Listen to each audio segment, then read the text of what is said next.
Hey everybody, it's Brianna here with this week's word of the week. The word of the week is help. Help. Help.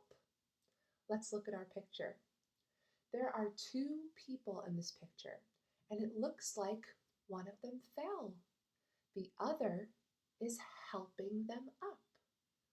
You guys can also ask for help with your hands. You guys can take a thumbs up hand and bring it down flat on your other hand. Help. Help. If you want to say help me, you can bring your hands closer to your body. Help me.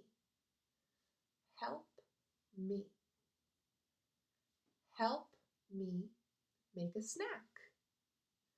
Help me get dressed. I'll help you build a tower out of blocks.